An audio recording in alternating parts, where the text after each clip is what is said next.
Dari kasih Tuhan kita langsung baca dalam kita yang terdapat di dalam 1 Korintus 13 ayat yang ke-13. 1 Korintus 13 ayat yang ke-13. 1 Korintus 13 ayat yang ke-13. Kita baca bersama-sama ayat yang pertama ini. 1 Korintus 13 ayat yang ke-13. Bersama-sama kita baca 1 Korintus 13 ayat 13. 1, 2, 3. Tinggal ketiga hari, yaitu iman, pengharapan, dan kasih, dan yang paling besar di antaranya ialah kasih. Hari ini kita akan belajar bersama-sama tentang kisah kasih di Alkitab. Mungkin saudara teringat sebuah lagu yang dikarang oleh Robi Williams, kisah kasih di sekolah. Kisah kasih itu bukan hanya di sekolah, saudara. Ya. Di Alkitab juga ada kisah kasih.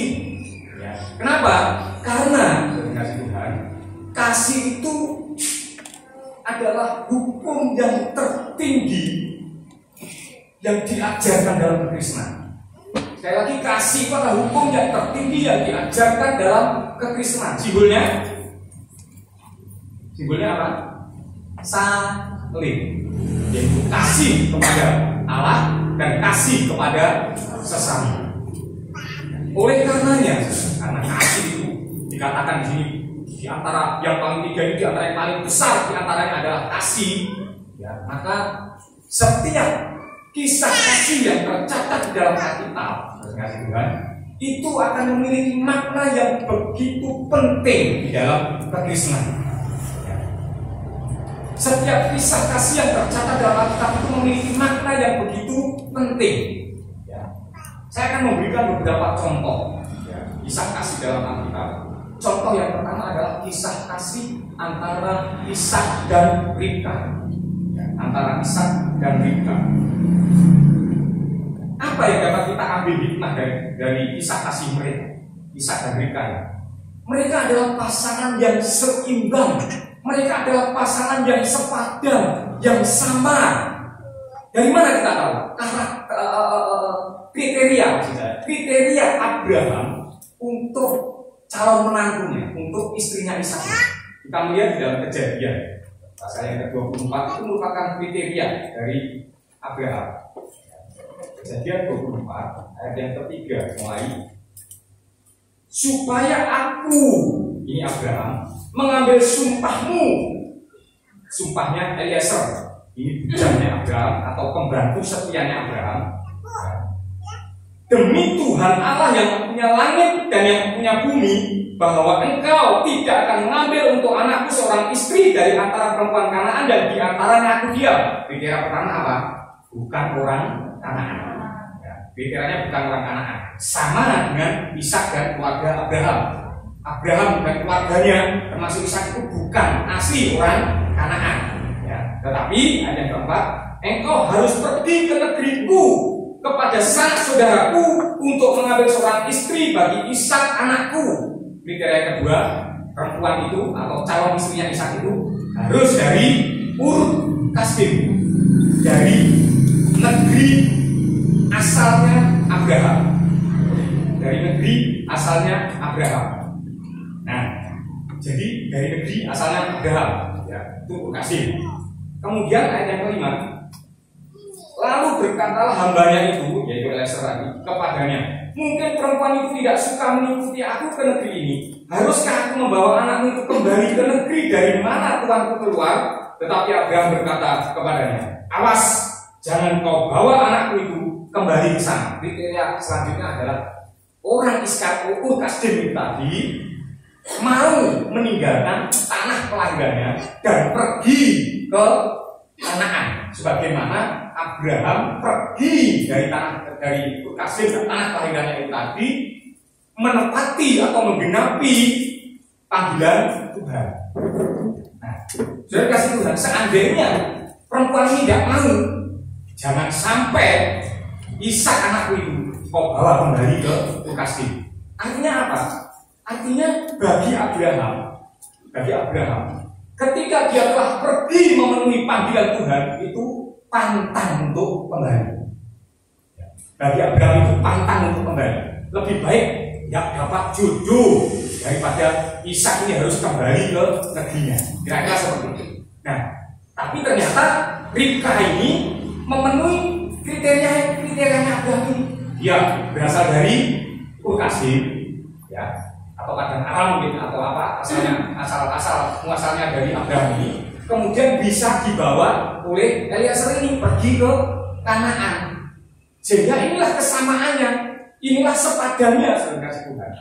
Ya. Nah, dalam perjanjian baru, Alkitab kita juga mencatat bahwa kita ini juga harus merupakan pasangan yang seimbang. Ya, dalam 2 Korintus 6 ayat 14, ya, 2 Korintus 6 ayat 14, saudara bisa melihat, janganlah kamu merupakan pasangan yang tidak seimbang dengan orang-orang yang tak percaya. Sebab persamaan apakah yang terdapat antara kebenaran dan kedurhakaan, atau bagaimanakah terang dapat bersatu dengan gelap? Apa yang dimaksud oleh Rasul Paulus?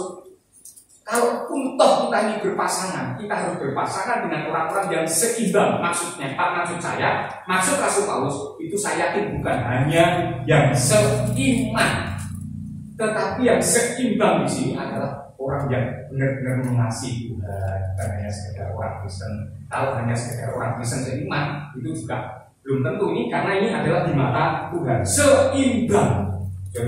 Seimbang itu artinya sama. Harus dipahami bahwa pasangan itu ibaratnya kita ini sedang memikul kuk. Kalau temu manten di Jawa, ada Jawa, itu pasti ada yang namanya pasangan kuk itu ya, pasti ada kuk itu. Kemudian mungkin mempelainya itu menginjak kuk itu dan menginjak telur dan lain sebagainya. Saya kurang mengetahui artinya kayak apa, tetapi yang saya tahu kenapa ada kuk tahu ya, kuk itu pasangan untuk, nah kerbau itu untuk membaca itu ya.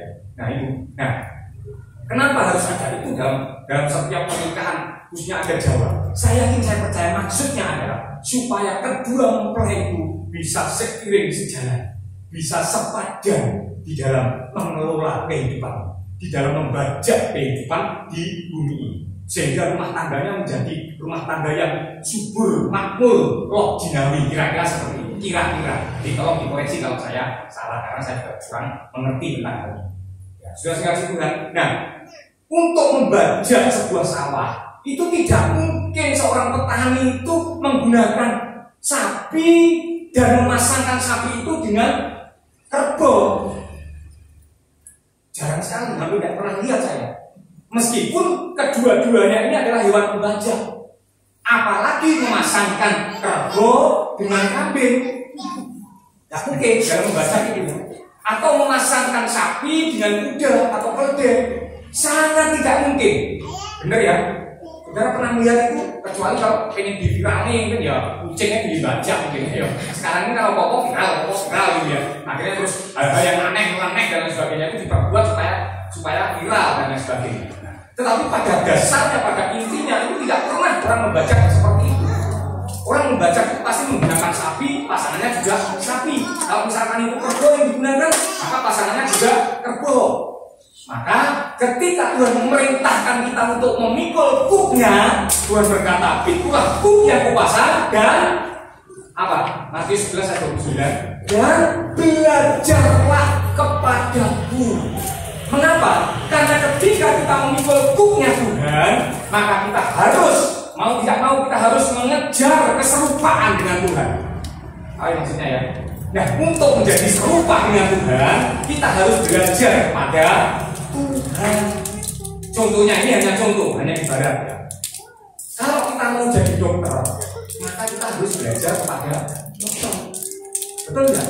Kalau kita mau jadi guru, kita harus belajar kepada guru. Adalah sebuah kenyamanan.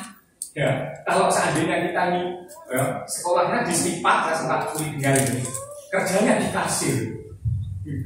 Jadi ini nggak nyambung. Kalau kita pengen jadi guru, ya kita belajar kepada guru. Kalau kita ingin serupa dengan Tuhan, dan ini memang ya, ini adalah tujuan perpisahan itu supaya kita ini menjadi serupa dengan Tuhan, maka hal itu harus kita upayakan dengan cara kita belajar kepada Tuhan supaya bisa sepadan dengan Tuhan. Amin. Jadi yang pertama, hikmah yang dapat kita ambil, pasangan Ribka dan Ishak atau Ishak dan Ribka ini adalah pasangan yang sepadan, pasangan yang seimbang, pasangan yang sama. Khususnya kaum muda, kalau cari pasangan, carilah pasangan yang sepadan, ya, pasangan yang sama, ya. Puji nama Tuhan. Yang kedua, contoh yang kedua yang saya ambil adalah mengenai Rut dan Boaz.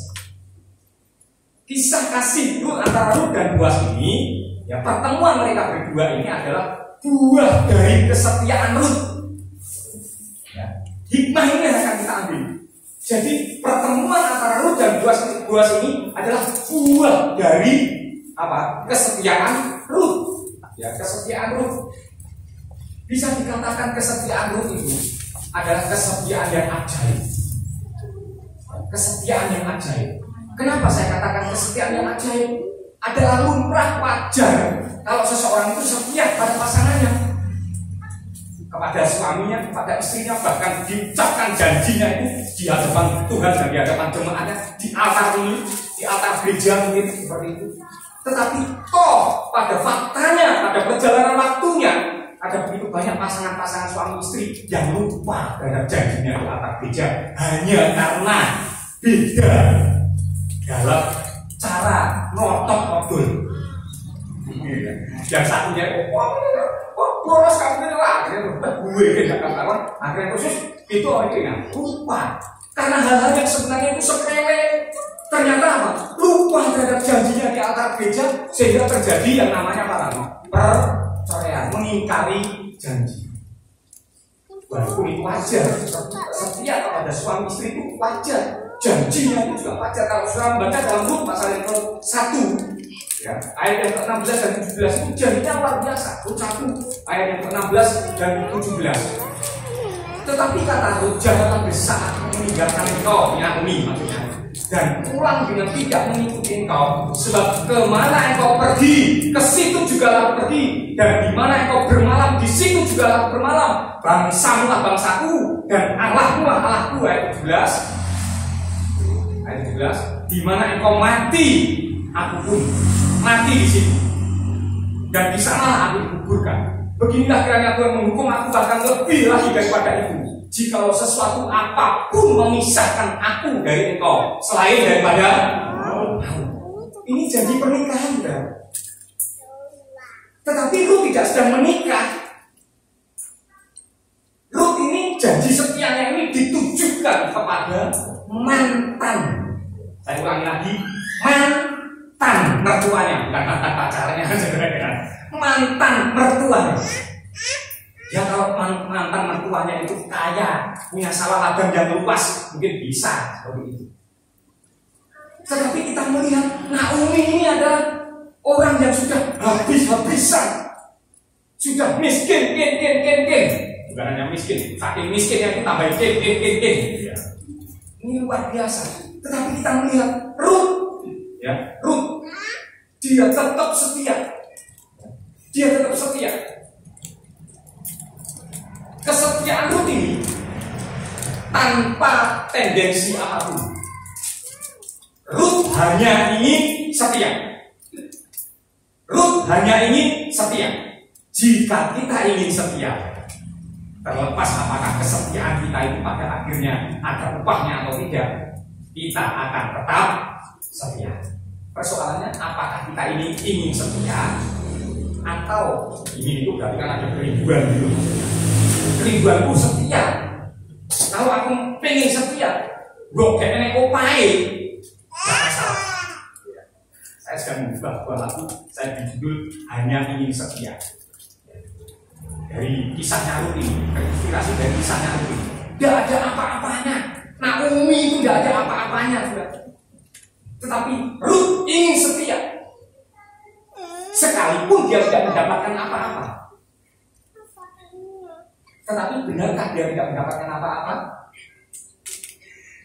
Sekarang melihat dalam 1 Samuel pasal yang pernyataan Daud. 1 Samuel 26 ayat 23 bagian A sampai koma, ya, sampai koma. Dibaca bersama-sama 1 Samuel pasal yang ke-26 ayat yang ke-23.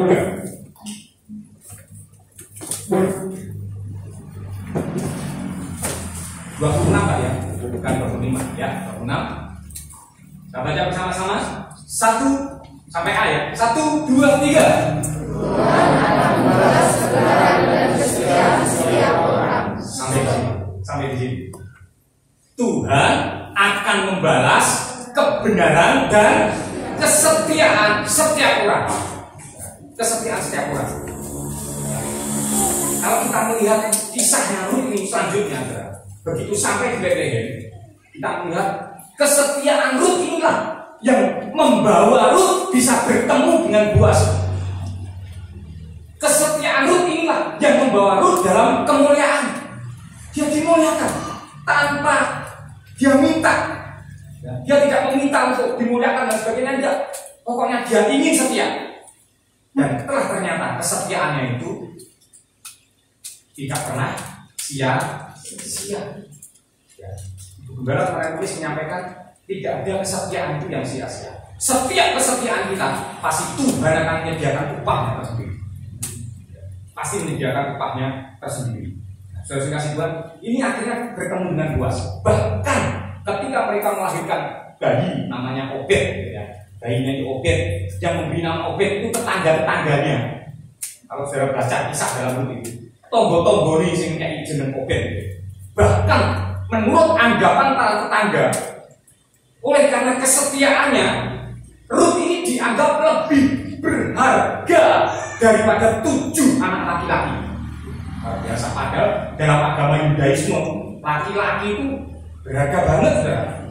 Laki-laki itu harganya 2 perempuan. Kalau dalam agama Yudaisme, dalam agama Israel. Jadi kalau sumpahnya laki-laki itu 1, sumpahnya perempuan harus 2 atau kesaksiannya. Kalau kesaksian laki-laki itu 1 bisa dipercaya, tapi kalau perempuan itu harus 2.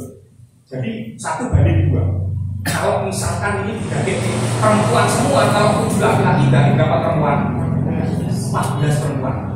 Jadi harganya kesetiaan itu tadi, karena kesetiaan itu tadi, harganya itu menjadi orang yang berharga lebih daripada 14 wanita. Pertanyaannya, apa itu setia? Kesetiaan itu apa sebenarnya? Mari kita lihat dalam perjanjian baru, Kolose 2 ayat yang ke-6 yang sering saya ajarkan. Kolose 2 ayat yang ke-6 itu kesetiaan. Kolose 2 ayat yang ke-6, kamu telah menerima Kristus Yesus Tuhan kita. Karena itu hendaklah hidupmu tetap di dalam Dia.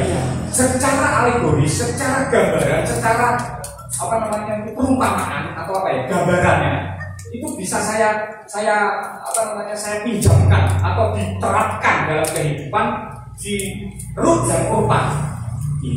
Rut dan Orpa ini telah menerima Kristus Yesus Tuhan kita itu tadi. Ini Pak Mas, sekali lagi ini alegori, gambaran. Telah menerima Kristus Yesus itu tadi pada saat mereka menjadi menantunya Naomi. Mereka diperkenalkan pada Allahnya Israel. Ini Allahnya Israel seperti ini. Nah, oke. Sampai di sini. Tetapi sudah kasih Tuhan, kesulitan yang mereka alami, perhatikan, kesulitan yang mereka alami, yang mereka hadapi, baik dari kematian ayah mertuanya sampai kematian suami mereka, ya, sehingga akhirnya membuat mereka atau menantang mereka. Sekali lagi, kesulitan yang mereka hadapi itu menantang mereka untuk tetap mengikuti Naomi ke Betlehem atau pulang kepada bangsanya dan kepada para Allah. Kan seperti itu. Kemudian kita melihat dalam cerita itu, Orpa akhirnya pakai akal sehat, pakai nalar. Akal sehat bener ini. Saya katakan akal sehat kenapa? Karena kita Naomi secara manusia, sekali lagi itu sudah tidak ada apa-apanya. Tidak punya anak, seandainya toh Naomi sendiri bilang tidak ada harapan, tidak usah ngikut aku, tidak ada harapan. Akhirnya Orpa memakai akal sehat. Kalau Anda menjadi orang Kristen memakai akal sehat, maka yang terjadi Anda seperti Orpa. Kenapa? Langsung meninggalkan Kristen. Kenapa? Oleh opo jadi Kristen itu? Benar sudah. Jadi Kristen itu oleh opo? Ya. Tidak ada janji-janji yang muluk-muluk tentang kekristenan itu, kecuali hanya hidup yang kekal. Kecuali hanya hidup yang kekal. Jadi tidak ada janji-janji yang muluk-muluk bebas dari penderitaan, kemudian terus kaya dan sebagainya, teologi kemakmuran, ya tidak pernah sakit dan sebagainya. Bukan itu pengajaran Kristen yang sebenarnya. Pengajaran Kristen yang sebenarnya adalah bagaimana hidup kita ini berkenan di hadapan Tuhan, sehingga dibutuhkan yang namanya kesetiaan itu tadi. Ya, maka kalau kita menjadi Kristen kurban yang memakai akal sehat, ya, yang terjadi kita cepat-cepat mundur.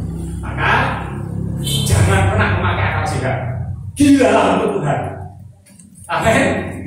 Katakan sebelah kanan dirimu, gilalah untuk Tuhan. Apa maksudnya gila untuk Tuhan? Terus pokoknya gila edan, aku memang edan, tapi edan kan Gusti, demi Tuhan, aku gila. Jadi mati-mati, tidak masuk akal, saudara. Sekali lagi tidak masuk akal. Wong Kristen itu tidak masuk akal. Wong dikatok ini, wong teknisi tenang, tidak masuk akal. Kalau sudah pakai nalar, sudah pasti mundur. Jadi Kristen, ya, terima kasih Tuhan, itu yang terjadi. Nah, kemudian Ruth tetap mengikuti Naomi. Ruth ini berarti adalah orang-orang yang Kristen yang tetap di dalam Kristus. Berarti kan ada dua tadi, menerima Kristus, tetap di dalam Kristus. Ada dua. Nah, banyak orang Kristen, mungkin orang ini termasuk saudara ini, banyak orang Kristen itu hanya menjadi Kristen, hanya menerima Yesus, tetapi tidak tetap di dalam Kristus. Jadi tidak memiliki kesetiaan. Itu sebabnya saya kasih Tuhan, saya menekankan di sini, miliki kerinduan, memiliki keinginan untuk setia dan hanya setia. Titik. Tidak usah ada tendensi apa-apa. Saya setia supaya itu, saya setia supaya itu, jangan. Aku hanya ingin setia. Amin. Semua mau bisa katakan seperti itu? Ya, aku hanya ingin setia. 1, 2, 3. Aku hanya ingin setia. Perang mantap, alon-alon baik. 1, 2, 3. Aku hanya ingin setia.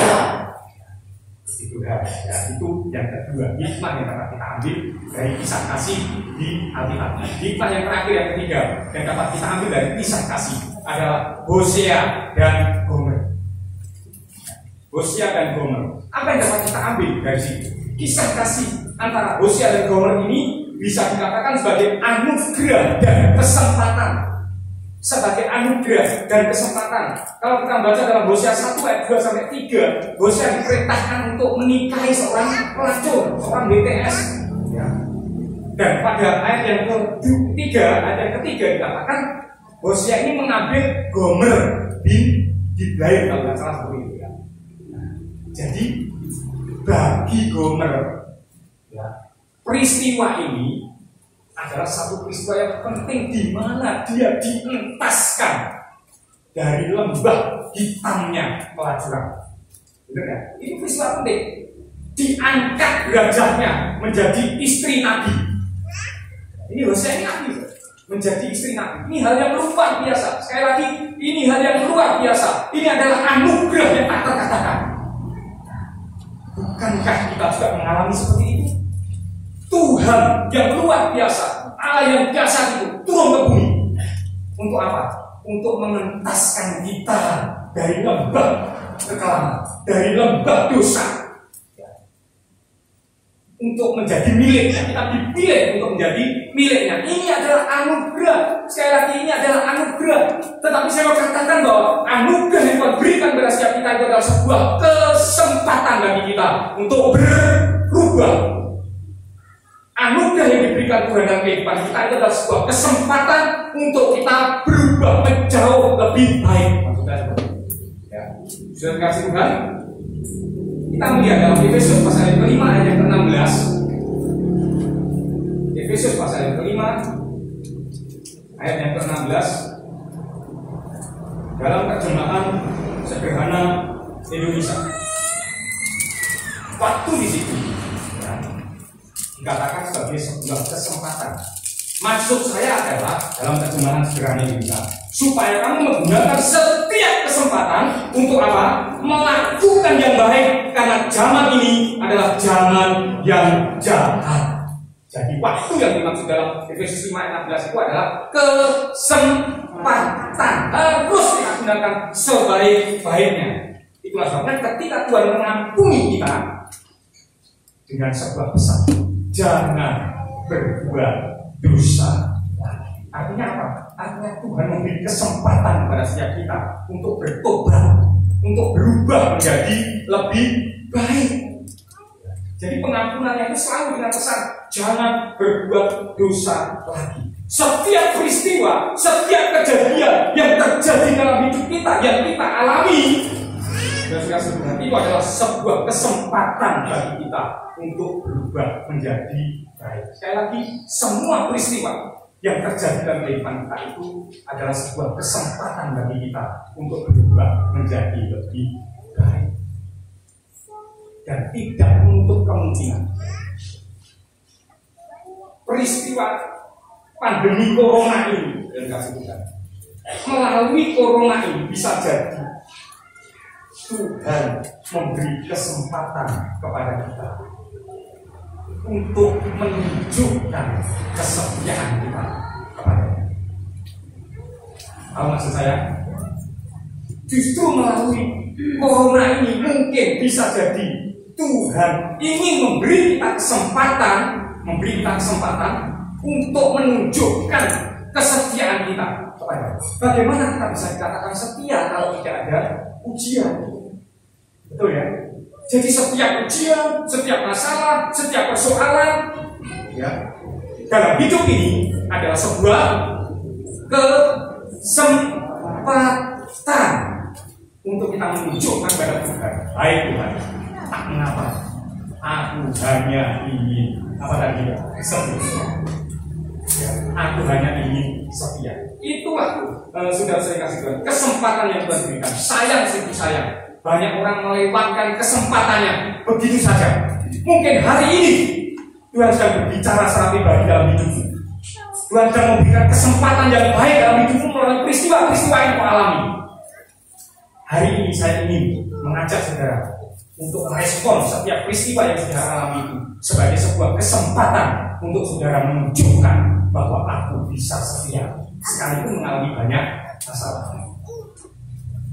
Jangan lupa, banyak orang Kristen sekali lagi itu seperti Firaun dalam Yeremia pasal yang ke-46 ayat yang ke-17 kalau saudara melihat, ya. Yeremia pasal yang ke-46 ayat yang ke-17, sebutlah nama Firaun raja Mesir, tukang ribut yang membiarkan kesempatan berlalu. Jadi Firaun ini saya memang yakin bahwa Firaun zaman Yeremia dan Firaun zaman Musa itu berbeda. Tetapi kalau kita merujuk kepada Firaun atau ini kita kenakan pada Firaun pada zaman Musa, itu juga sangat tepat. Kenapa? Karena Firaun pada zaman Musa itu ketika orang Israel dijajah di Mesir, ya, itu juga diberi kesempatan oleh Tuhan. Berapa kali kesempatannya? 10 kali kesempatan. Melalui peristiwa-peristiwa yang menyakitkan, melalui peristiwa-peristiwa yang menggetarkan hati. Tetapi meskipun demikian, Firaun ini mengeraskan hati sampai akhirnya ditenggelamkan di laut kosong, di laut Iran. Oleh kanan kiri, jangan sampai kau ditenggelamkan, jangan sampai kau ditenggelamkan. Jangan keraskan hatimu.